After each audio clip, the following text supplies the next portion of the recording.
Okay. Last week, the last podcast, we talked about Steve Harvey flexing his production muscle and bringing Family Feud to Ghana and South Africa. Well, he's flexing his muscle again. Alongside Shark Tank investor Marc Cuban and Anthem Sports and Entertainment, the people who are currently the owners of Impact Wrestling, we now have a buyout of AXS. You should find it on your cable or satellite, because we have it here for DirecTV. It used to be Marc Cuban's HDNet. They didn't, I think is now just like a small shareholder to it. And it's basically a lot of music because of, I believe, AEG is a big shareholder in it. And other than classic rock music and concerts, like your Claptons, your Cream, your whatever, it also has, and I'm not kidding, professional wrestling. It is home to Women of Wrestling, WOW, and it's hosting New Japan Pro Wrestling, which a lot of people say is the big competitor to WWE, especially if you're part of the Bullet Club. Too sweet. Not anymore. One sweet. AEW being the elite, something like that. But those three have bought Access. And what's happening is there are a couple of angles that will be played. Marc Cuban gets a bigger share of his old channel again, because when it was HDNet and when Marc Cuban was running it, Marc Cuban had Ring of Honor, which didn't later went to Sinclair, which was bought by Sinclair. And Steve Harvey is looking for an outlet for his productions, because he also produced Thunderdome. He produced Little Big Shots. I think he's trying to find a home for those type of shows. And that would be a good network, considering the audience it gets, considering the ratings they get for both the concert presentations and the wrestling shows. The numbers aren't that bad. So for Steve Harvey to buy it, it'd be really good for him to do rather a video version of his radio show, or a new sitcom pitch. Yep.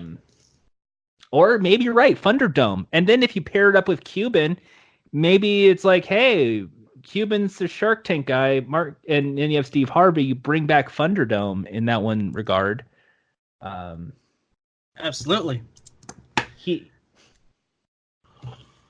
But a lot of people are looking in the angle of pro wrestling, because you're talking Impact Wrestling here, and this is AXStv, and there's already 2 wrestling shows. So is there room for a third wrestling show on the network?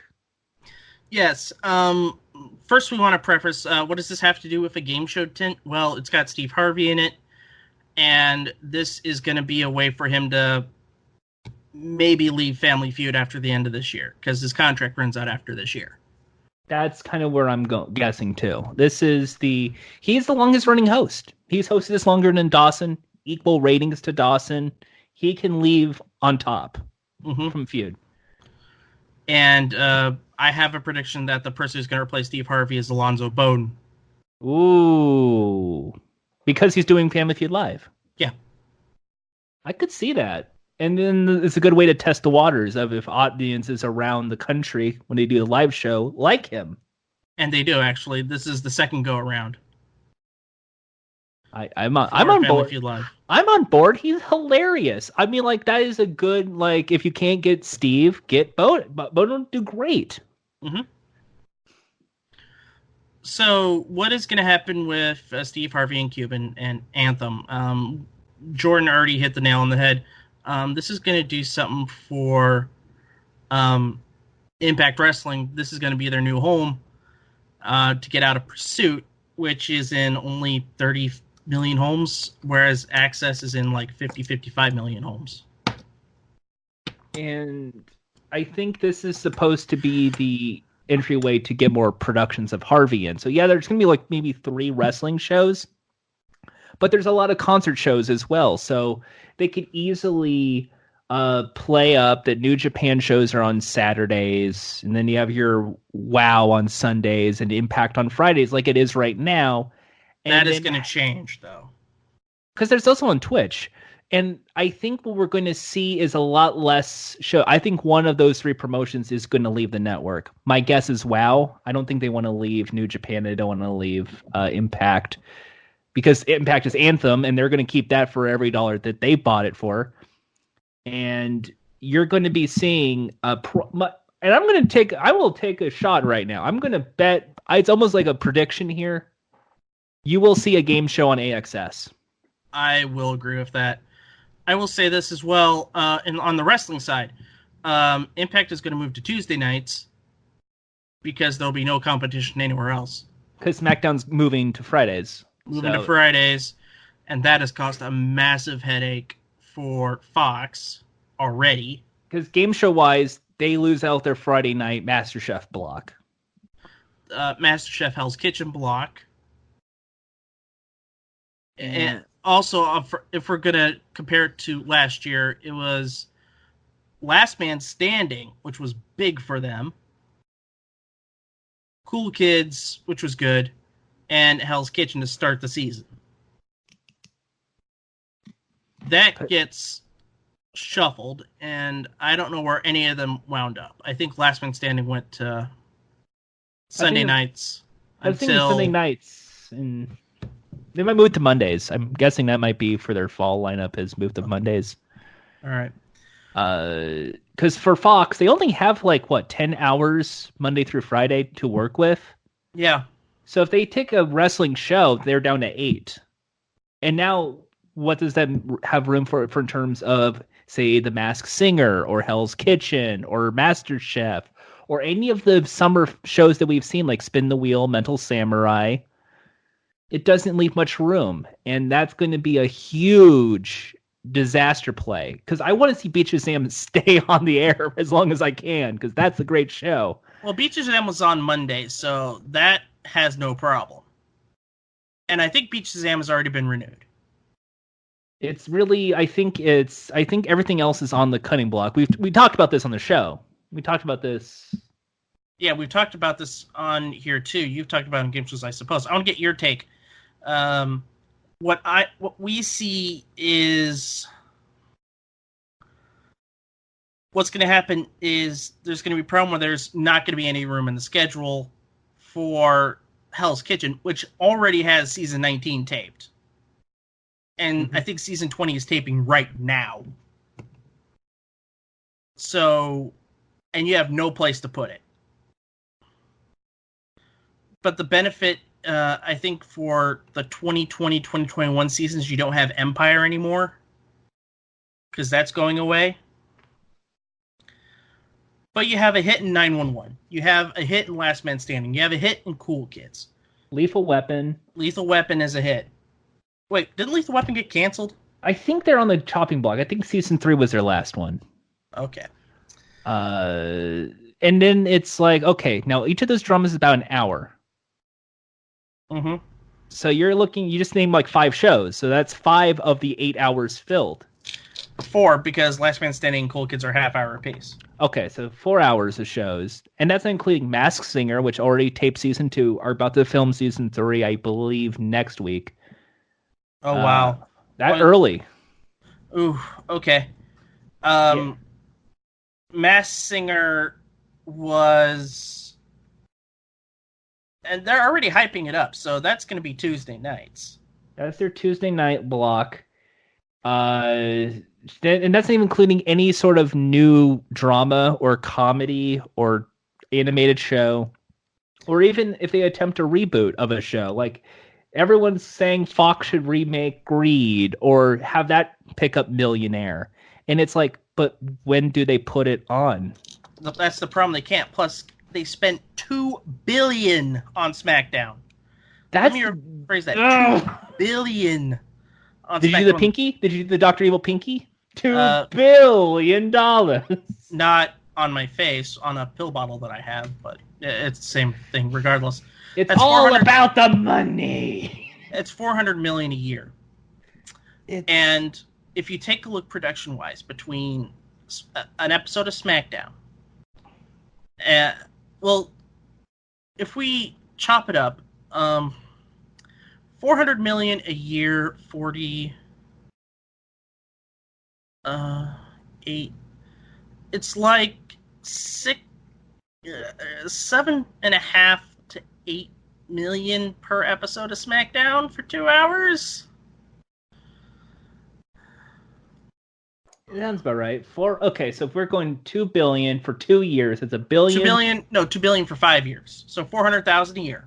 400,000 a year, 52 weeks, because they're doing one every week. And one episode will be punted to FS1 because of World Series. So 400 million. Let me just do a quick math here. Divided by 52. About almost 8 million. 7.6 million an episode. And that's including production trucks, the WWE superstars. Arena. That's too much. That is way too much. And that is comparable with what the ratings are. I'm going to a source that I go to regularly, which is the Freaking Awesome Network, which is a good webpage. They get ratings for Raw and SmackDown. Dave Meltzer, if you're listening to this, please be a guest on the Gumbocast. Or game shows, I suppose.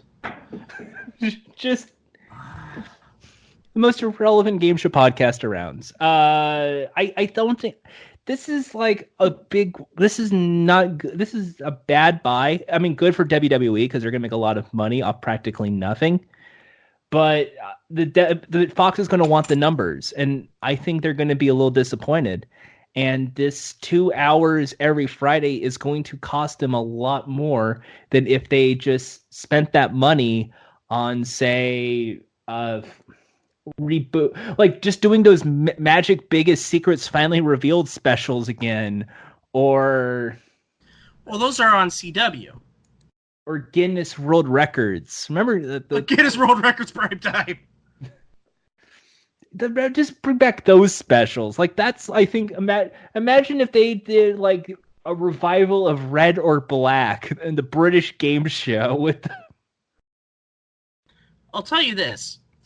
I'm going to list off shows that would not cost $400 million a year for live action stuff.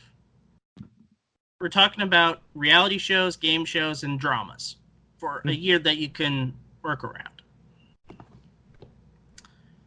Mental Samurai. Mm-hmm. Spin the Wheel. And that is going to cause a lot of problems for the summer because that drew good ratings. Like every episode was at least over 4 million. And the payout, like on a good day, we almost had a $3 million winner on that show. Wheel did not have a $3 million winner. They bailed out at $750,000. It's doable, though. It is doable. Right. Then you have So You Think You Could Dance. Good numbers. Like, that is one of the biggest shows that Dick Clark Productions has right now. Right. They did... And if they want... Well, going back to the Greed argument, if they wanted to bring back Greed, they are already in bed with the production company that made it, which is Dick Clark Productions. So they could do it, but... I think they would rather do, like, if they can get the rights to Millionaire, they would grab that in a heartbeat. Yeah, but that's owned by Two-Way Traffic, which is in bed with Disney ABC, so that's not going to happen. The recently canceled Love Connection, which was dirt cheap. I saw that. I remember us talking about it when it got canceled. We said that could go over to Bravo. Yes. And look what happened. Right afterwards, Blind Date got announced for Bravo. And Cash Cab. Yeah! What we're trying to say is we are good predictors of what's going to happen in the world of game shows. Don't believe anyone else. Right. Speaking of predictors, actually, no, we're going to stick with this WWE Fox stuff. This is going to be a massive failure.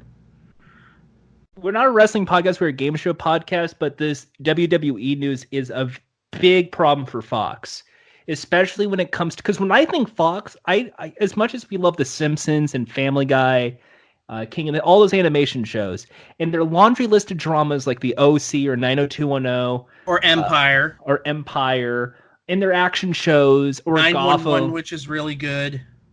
It's the game shows, it's the reality shows. Those were the most provocative shows you can think of. These were weird, yeah, there was like American Grit with John Cena a couple years back, and there was Home Free. But like when I think Fox reality shows, they're always at least trying to take a risk. And it's like none of the other networks, even though ABC is doing all of these reboots, is the only network that's willing to do risk. That for doing this deal, it's going to push Fox back a way that they're not going to take any more risk with some of these shows. You're never going to see a new Fifth Grader attempt ever again. Well, it's on Nickelodeon now.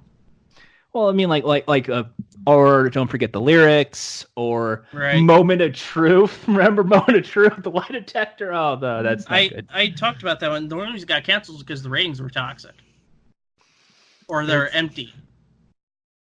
It's just, if they don't have those risks. Boom was great. Just the ratings weren't there. And it's like, okay, can Fox give more ratings than these shows? I will bet money that every single Fox show will get a higher rating than SmackDown. I'm going to say no. I'm going to say all except one show. And that is? First Responders Live. Ooh. I don't know.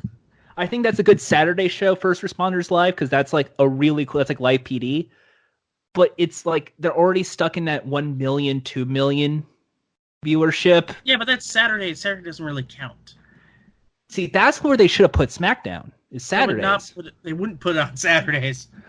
They might do that. They might move it to Saturdays. It's Saturday because then it's getting real old school wrestling because that was the network for wrestling. Yeah, WCW Saturday Night. That was TBS. But Shotgun Saturday Night. Yeah, when they syndicated it. Jacked and Metal, or back when we were young, Superstars and Wrestling Challenge. Oh no! Now we're getting real nostalgic. Now this is becoming a wrestling podcast. We need to move on from this, Cyndi. But yeah, we think Steve Harvey's bought Access as a way to invest in his own programming and probably to retire from Feud. U.S. Feud, not Ghana and South Africa Feud. Who knows? Maybe they might end up on Access. Oh, actually, I would watch a South African Family Feud episode. It'd be weird because they have to hear Steve Harvey go for 20,000 rand. Also, I thinking he's trying to do a playbook. I thinking he's trying to do a Byron Allen with this. Except being smart with his money. Oh no! I would definitely say Steve Harvey's way smart with his money. Yeah, that's what I mean because he wouldn't spend $175 million on the Weather Channel. Or was it $300 million on the Weather Channel? But I think that could be a good transition. Now that I think about it. Yeah.